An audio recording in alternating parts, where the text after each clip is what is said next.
January 14th, 2026, 11:47 p.m., a secure research facility outside Ottawa, Ontario.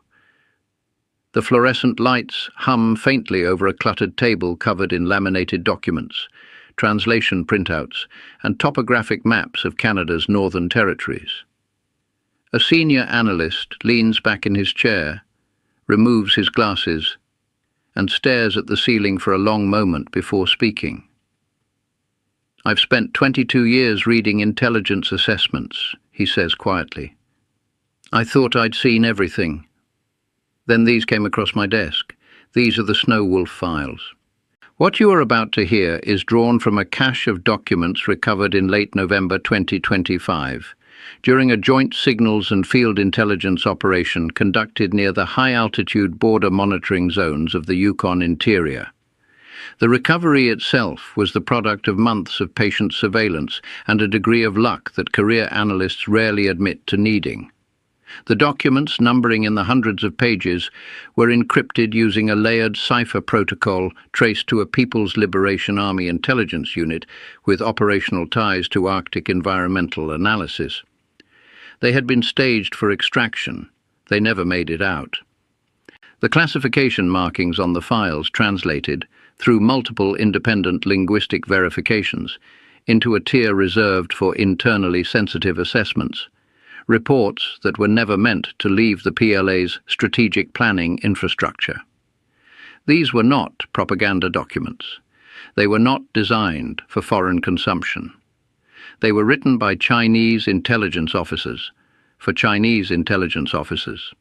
And what they described was a problem that the PLA had been unable to solve for years. The problem was Canada. The problem was winter. To understand what these documents reveal, you have to understand what China expected to find. February 3rd, 2025, 06:14 a.m., Northern Yukon Territory, minus 31 degrees Celsius. A Canadian Forces Winter Patrol moves out of its overnight position in the pre-dawn darkness. There is no engine noise. There is no radio chatter. There are 8 soldiers in total.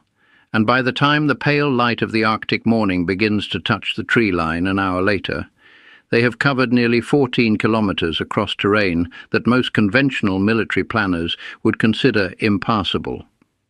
They will not be seen. They will not be heard. For a signals intelligence asset operating on the ridge above them, attempting to log movement, body heat, and electronic signatures, they will barely exist at all. This is what the Snow Wolf files call the vanishing, and it is where the documents begin to fracture. The PLA had been conducting observation operations near Canadian Arctic exercise zones since at least 2021, according to cross-referenced intelligence that predates the files themselves. Their working assumption, documented with a confidence that now reads as almost painful in hindsight, was that Canadian winter doctrine would closely mirror what Chinese northern units had developed for operations in Manchuria, Inner Mongolia, and the Heilongjiang corridor. This assumption had a name inside their planning architecture. Analysts who have reviewed the files now refer to it colloquially as mirror imaging.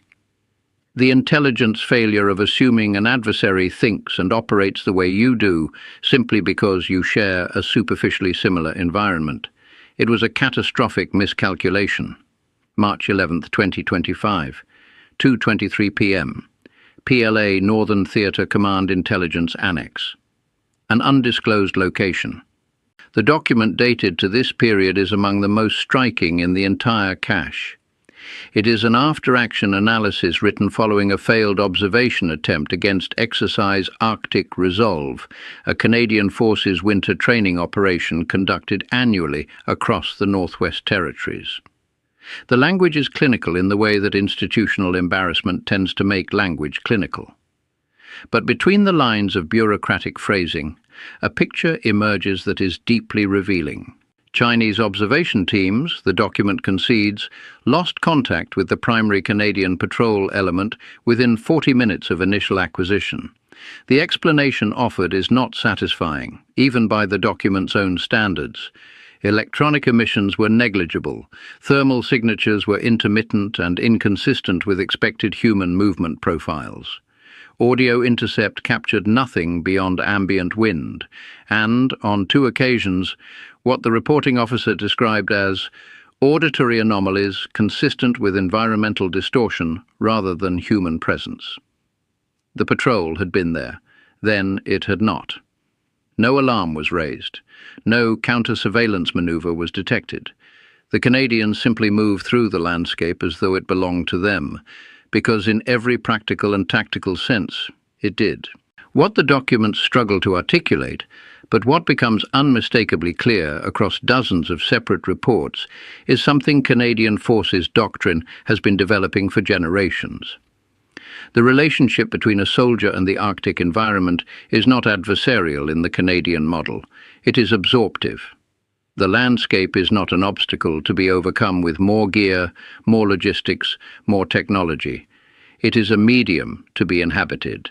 The distinction sounds philosophical. Its operational consequences are anything but. The PLA's Northern Warfare Doctrine, extensively documented in their own training literature and reflected in the assumptions embedded throughout the Snow Wolf files, is built on a foundation of logistical mastery, warm forward operating bases, reliable resupply chains, standardized equipment rated to specific temperature thresholds, clearly defined patrol parameters designed to limit exposure and maintain unit cohesion through predictable movement patterns. In the Manchurian context from which this doctrine emerged, it worked.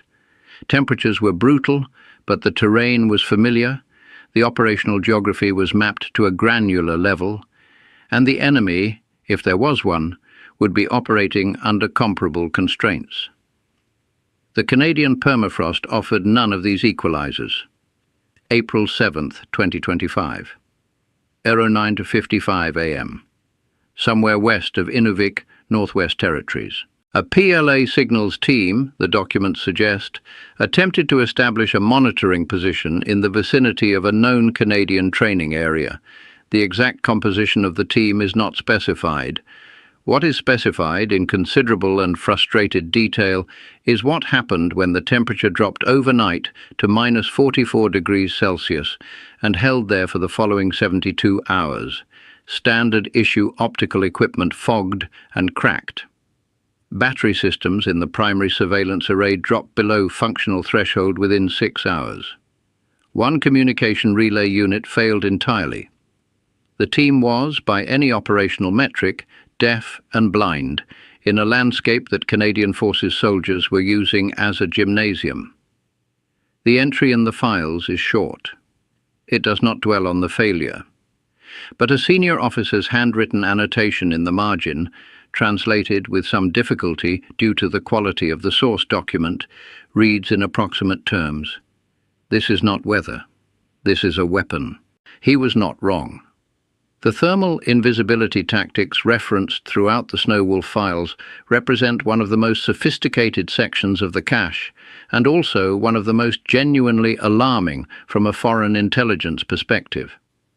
Canadian Forces doctrine in sub-zero environments incorporates layered approaches to infrared signature management that the PLA documents describe with a mixture of technical frustration and what can only be characterized as professional admiration. The specifics, for obvious reasons, remain classified, but the documents describe, in general terms, a capacity for Canadian patrols to move through terrain and present thermal profiles to monitoring equipment that were indistinguishable from the ambient environment, not reduced, indistinguishable. This was not, the PLA analysts correctly surmised, an accident of equipment. It was a doctrine. It was trained behavior applied systematically by soldiers who had internalized the Arctic environment so thoroughly that they had, in a meaningful operational sense, become part of it. The files record multiple instances of Chinese observation assets acquiring what were assessed to be Canadian patrol elements, logging their positions, and then, upon correlation with other intelligence streams, realizing they had been tracking terrain features, rock formations, snow drifts. The ghosts were everywhere. The soldiers were nowhere. The psychological dimension of this failure runs through the Snowwolf files like a current beneath ice. May 19th, 2025. 7:38 p.m. PLA Intelligence Directorate, Internal Review Session. The document from this date is a transcribed summary of an internal review session, and it is the most human document in the entire cache. The voices of individual officers emerge through the translation, arguing, correcting each other, struggling to find a framework that explains what their teams were experiencing in the field. One officer, identified only by a unit designation, describes the silence of the Canadian tundra as psychologically non-compliant with standard operational parameters. It is a bureaucratic way of saying that his people were afraid of the quiet. This is not a trivial admission. Military psychology has long recognized that the extreme environments of the Arctic impose cognitive loads on personnel that are qualitatively different from other high-stress operational contexts. The combination of absolute cold, perpetual or near-perpetual darkness depending on season, sensory deprivation in whiteout conditions, and the absence of the ambient noise that soldiers in temperate or urban environments unconsciously rely on as environmental feedback. These factors compound in ways that erode decision-making capability, distort time perception, and generate anxiety responses that training designed for other environments does not adequately prepare soldiers to manage. Canadian Forces Winter Doctrine addresses this directly. It has been refined over decades of operational experience in the country's northern territories, incorporating indigenous knowledge of the land alongside modern military science. The soldiers operating in these environments are not simply more warmly dressed than their adversaries. They are cognitively adapted to the silence. They have been trained to read the landscape in ways that require fluency rather than translation. The tundra is not empty to them. It is a text. For the PLA observation teams, it was illegible. The command and control failures documented in the Snowwolf files are perhaps the most strategically significant findings in the entire cache.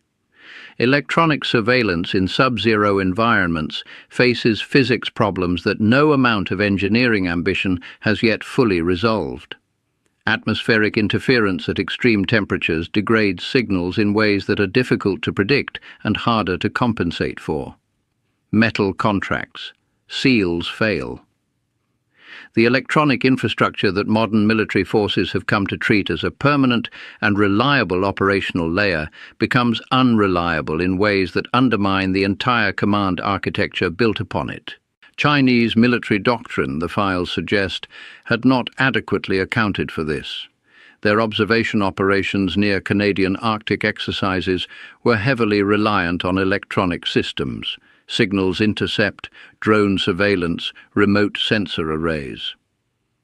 When these systems began to fail, not catastrophically but incrementally and unpredictably, the command structure above them lost situational awareness in ways that the officers involved found deeply disorienting. They were trained to manage information. They were not trained to operate in its absence. June 2nd, 2025. 4:11 a.m. Forward analysis cell, location redacted. One of the most referenced documents in the files is a 14-page tactical assessment that intelligence analysts have taken to calling the Ghost Patrol Memorandum, though this is an informal designation. The document attempts to develop a framework for anticipating and countering what the author describes as the Canadian capacity for movement through denied visibility conditions. Whiteouts, ground blizzards, the complete sensory obliteration that the Canadian North produces with casual regularity. The assessment is thorough, it is well-reasoned. It draws on observations from multiple field operations and incorporates analysis from several PLA officers with genuine expertise in cold weather environments. And it arrives, after 14 pages of rigorous analysis, at a conclusion that reads like the intellectual equivalent of a white flag. The author writes, in translation, "Without fundamental reorientation of doctrine and a generational program of environmental acclimatization, conventional monitoring and interdiction of Canadian winter operations in their primary training territories cannot be achieved through existing means." The document was classified and filed. There is no record of any follow-up action. The logistics comparison embedded throughout the Snow Wolf files tells a story that strategists will find familiar, but the specificity here is remarkable. Chinese northern operations require forward supply chains of considerable complexity. Food, fuel, and equipment must move forward on predictable schedules. Operating bases must be established, maintained, and serviced. The human and material requirements of keeping soldiers functional in extreme cold, within a doctrine that treats the environment as something to be overcome, create a logistical signature that is both significant and predictable. You can see it on a map. You can time it on a calendar. Canadian winter doctrine, by contrast, is built around the radical minimization of this signature: extended autonomous operations, foraging and improvisation integrated into standard operating procedures, equipment selected and maintained not for performance in ideal conditions, but for reliability at the threshold of survival. The decentralized command philosophy that allows small Canadian units to operate effectively without continuous communication is not a workaround for the limitations of the Arctic environment. It is a feature of a doctrine that was designed specifically for a world where communications fail, resupply is uncertain, and the only certainty is cold. The PLA analysts understood this intellectually. The files make clear they struggled to understand it practically. There is a recurring tension in the documents between the analysts' awareness that Canadian doctrine was superior in this specific context and their institutional difficulty in accepting what that superiority implied. Numerical advantage, technological investment, logistical sophistication. These are the pillars of conventional military planning. The Snow Wolf Files document with uncomfortable clarity, an environment in which none of these advantages translated. August 23, 2025, 3:19 p.m. Ottawa, a government building whose specific designation has not been disclosed. When Canadian intelligence first began working through the Snow Wolf files after their recovery, the initial assessment was cautious. Primary source documents of this nature carry inherent authentication challenges, and the specific details within them required extensive cross-referencing before confidence levels reached the threshold necessary for analytical conclusions to be drawn. That process took months. When it was complete, the analysts involved reportedly sat with the findings for some time before beginning the work of writing them up. What they were sitting with was not simply a record of a foreign intelligence failure. It was a mirror. The Snow Wolf files, in documenting China's inability to penetrate and understand Canadian winter capabilities, were simultaneously documenting the depth and durability of a strategic asset that Canada has possessed for over a century, and has, for much of that time, significantly undervalued. The Arctic is not a vulnerability. It is not an empty space requiring defense. It is, in the language of modern strategic theory, a force multiplier of extraordinary and demonstrably undefeated power. The geopolitical implications of this, as of early 2026, are not abstract.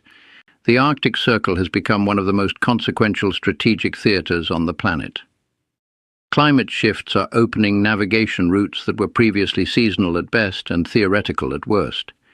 Resource access questions that were deferred because extraction was impractical are becoming practically urgent.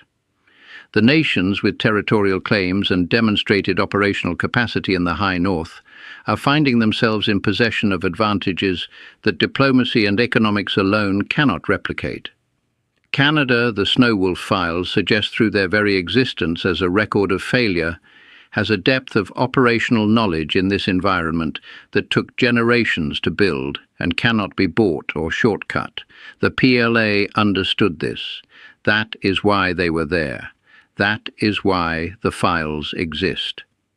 November 30th, 2025, 8:52 p.m. The recovery location, Yukon Interior.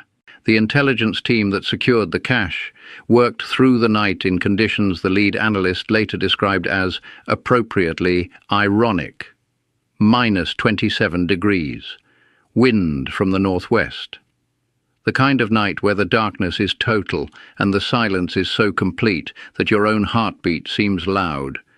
They processed the site methodically, documenting everything, working with the practiced efficiency of people who had been trained for exactly this environment, in exactly these conditions.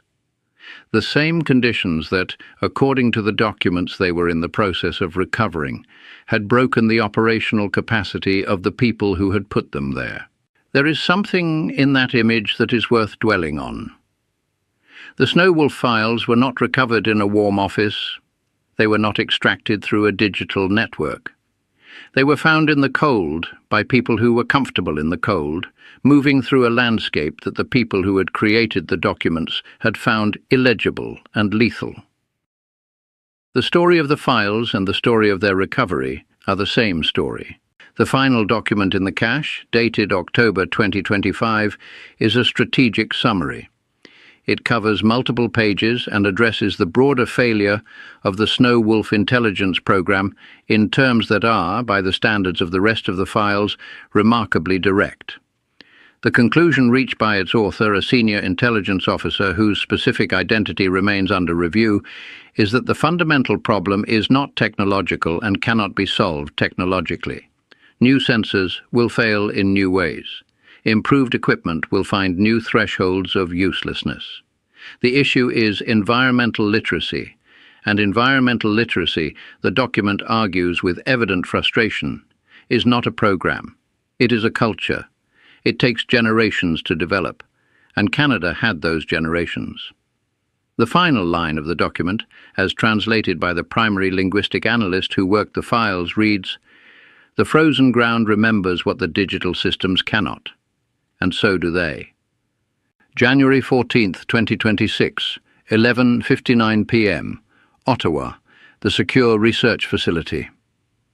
The analyst puts his glasses back on and looks at the stack of documents on the table in front of him. Outside, the temperature is -18 degrees, and it is snowing steadily. A perfectly unremarkable February night in Canada. The kind of night that soldiers have been trained to disappear into for a very long time. The interesting thing, he says after a pause, is that none of this is new to us. We've always known what winter could do. We've always known what we were capable of. These files just show you what it looks like from the other side. And from the other side, apparently, it looks like nothing. You look out there into the dark, into the cold, and you see nothing at all, because they're there, and you just can't see them. He closes the folder. The snow continues to fall.